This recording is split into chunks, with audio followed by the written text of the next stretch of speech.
si Bulag, mga friendship, oh. Ako na lang ang pag-asa ni Bulag para mabuhay. Wala nang pag-asa si Bulag pag wala ako. Paano na siya mabubuhay kung itatapon na siya ng may-ari ng bahay? Kaya sinatyagaan ko siya. Kasi pag pinabayaan ko na ito, wala na. Hindi siya nakakakita, paano na siya kakain? Mahuhulog na siya sa hagdan, lalabas na ng bahay, masasagasaan. Ako na lang ang pag-asa ni Bulag para mabuhay. Kawawa naman. Gusto na kasi ipatapon ito ng may-ari ng bahay. Paano na ito mabubuhay sa labas? Diba? So, automatic, parang na rin niyang pinatay. My baby, you are my baby, baby. My baby, you are my baby, baby. Gustong-gusto niyang kantang my baby, baby. Ano? My baby, you are my baby, baby. Kung sana may mag-aampon kay Bulag, yung talagang aalagaan siya, tututukan siya, bibigay ko na.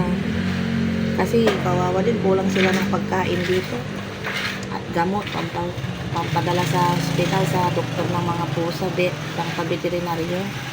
Wala kasi akong kakayahan. Ang nagagawa ko lang yung dito, alagaan silang isik, pero pagkain, halos di sila nakakakain ng maayos at masarap. Nangangati na kasi nagtsatsaga sa sabaw ng sardinas, hati-hati sila, minsan wala, tubig lang o kaya talbos ng kamuti. My baby, gustong gusto niya. You are my baby, baby. My baby, baby. Bulag.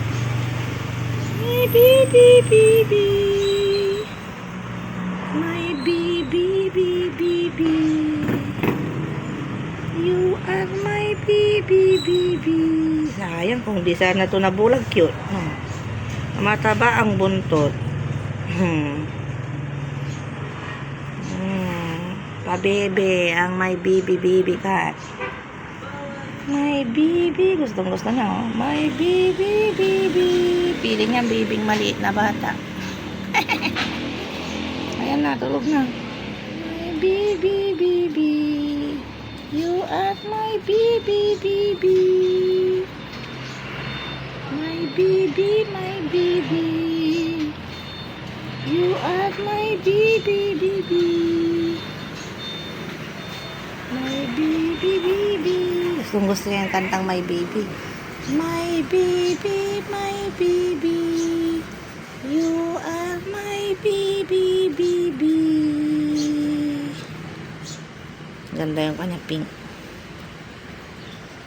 Ako na lang ang pag-asa ni Bulag para mabuhay. Gusto kasi siya ipatapon na ng may-ari ng bahay. Nakikiusap lang ako dito para wag itapon. Kasi sabi ko, naghanap pa ako ng mag-a-adapt.